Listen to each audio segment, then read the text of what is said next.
One of my abusive mom's exes contacted me for the first time in 18 years, and I don't know how to feel about it. I, 28F, am a survivor of childhood abuse from my mother. The abuse was physical, emotional, mental, and spiritual from her. It has been for most of my life, but especially escalated when my dad cheated on her and left her for another woman when I was 7. I think her abuse of me was her own anger and rage towards him, but because I was her only child and resembled him, she directed it to me. As I got older, she began to date other men. One of them was a man who we will call Braden. Braden was actually very nice to me growing up. I believe I was about 10 years old or so when my mom dated him. He would take me out to eat, to the zoo, arcades, play video games with me, and took interest in what I was interested in. I remember he had taken me and my mom to Great Wolf Lodge for one of my birthdays. He was genuinely a really good guy. This is important to mention because this made my mom incredibly jealous at the time. She never really took me out and just kept me cooped up in the house. I was afraid of her and she wanted to control me more so than spend time with me. Anytime he tried to talk to her about doing activities with me or not being so hard on me, she would bully him and be abusive towards him as well. After a year or so together, they ended up breaking up. She dated a bunch of other guys on and off. The abuse was worse when she wasn't in a relationship. I won't get too deep into it, but too long did not read. She kicked me out when I was 19 after I finally stood up to her, and I moved in with my stepmom. We tried to reconnect a year afterwards, but she went back to her old behaviors towards me. And for the past few years, I chose to go no contact with her. Fast forward to a few days ago when I received a Facebook message and friend request from Braden. Keep in mind I'm now married and 28 years old, no longer a kid. He I guess had driven near my childhood home and had remembered my mom and I, and found me on Facebook to see how I was doing. It felt kind of weird, but I chatted with him and let him know I was no contact with my mom and had let him know she was abusive. He proceeded to share with me that he witnessed my abuse and mistreatment from my mom, and that was why he took me out and doted on me as he did. During their relationship, he had gone to Joplin, Missouri to visit some family at the time and had gotten caught in the terrible tornado that occurred at that time. He ended up having to stay in Joplin for a while to help his family after they lost everything in the tornado, and my mom was furious that he was choosing his family over her. Braden remembered at some point coming back, and I had begged him not to leave me. He told me it broke his heart because he feared him leaving would make my abusive situation worse. But my mom was also being abusive to him, and he had no choice but to leave. He shared with me other situations he witnessed of her actions towards me and things she said to him. I'm grappling with this because essentially my abuse was not only witnessed by another adult, but that adult chose to not do anything to help me get out of it. I know he isn't my dad and didn't have any custody or anything like that, but it just feels like an adult knew what was happening to me and left me knowing it would worsen for me. And it did. How do I cope and deal with this? And why am I feeling guilty for his feelings when I was a child back then? It's so much to take in. Where was your dad? I've called CPS once about a neighbor, and they simply said they would make a note, but there wasn't time to investigate unless there were enough calls about it. DM if you want. I read everything, and I don't like this Braden guy at all. I can explain why.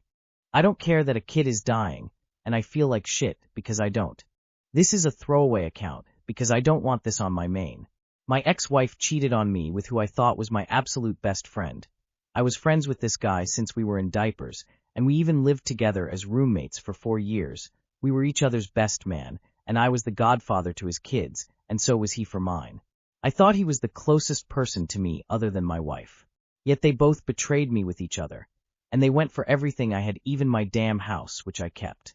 After we divorced, they immediately got married, and she moved in with him. It's been a few years since then, and they even have 2 toddler twins together now. But recently his oldest daughter, who's 16, who technically still is my goddaughter, has been diagnosed with brain cancer, and it's been really aggressive. My kids tell me how devastated their mom and stepdad are, and how everyone is sad for her. And honestly, I am sad for her, but it's more like how I'm sad whenever I hear about any random kid having cancer, and not someone who I held as a baby and who's my goddaughter, and I feel horrible about it. Yes, I despise her parents, but she's just a kid who doesn't deserve this at all. I should be sadder for her, but I'm just not. Does that make me a monster? I do wish she recovers from this and has a good long life. If you do not feel it, OP, you are not obligated. Good for you for being sad for the kid, and that's the most you can actually do in this instance. No, you're not a monster. Those people hurt you on purpose. Pity for the girl, but none for those two. They deserve the pain. You've been through a lot.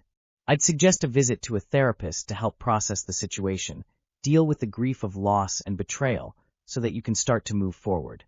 I will never forgive my mom, and it's brought me so much peace. I have sympathy for her as a daughter. She struggled too, but as a woman, I will never forgive her. It's given me more peace than ever trying to forgive her.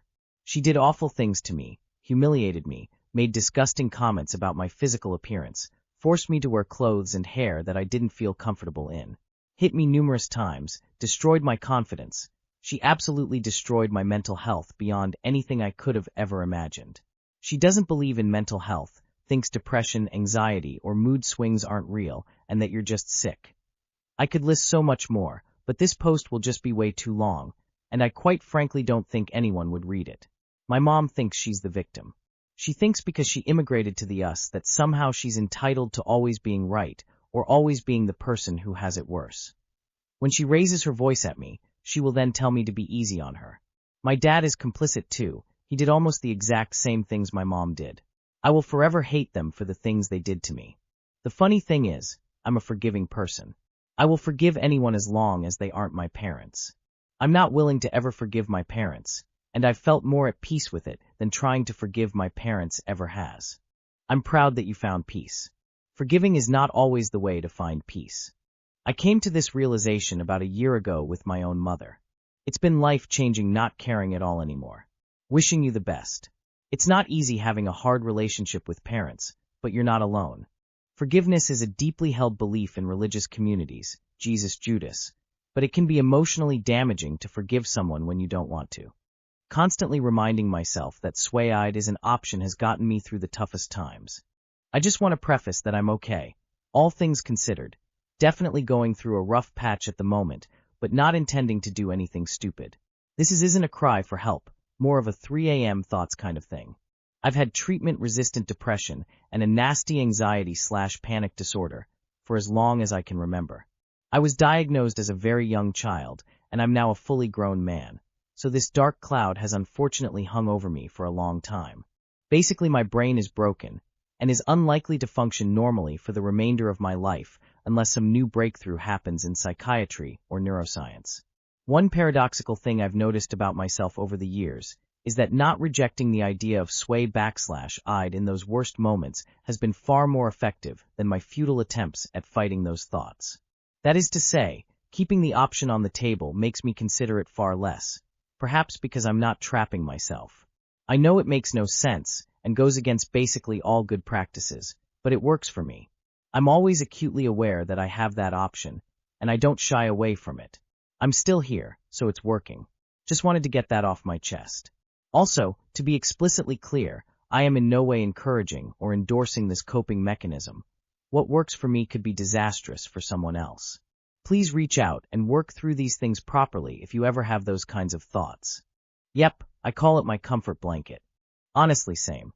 For the past 25 years, I've soothed and calmed myself with the knowledge that if things ever get really bad, suicide is always a last-ditch effort. As bizarre as it seems, it helps. You are not alone in this. Glad you are in a good space as you write this.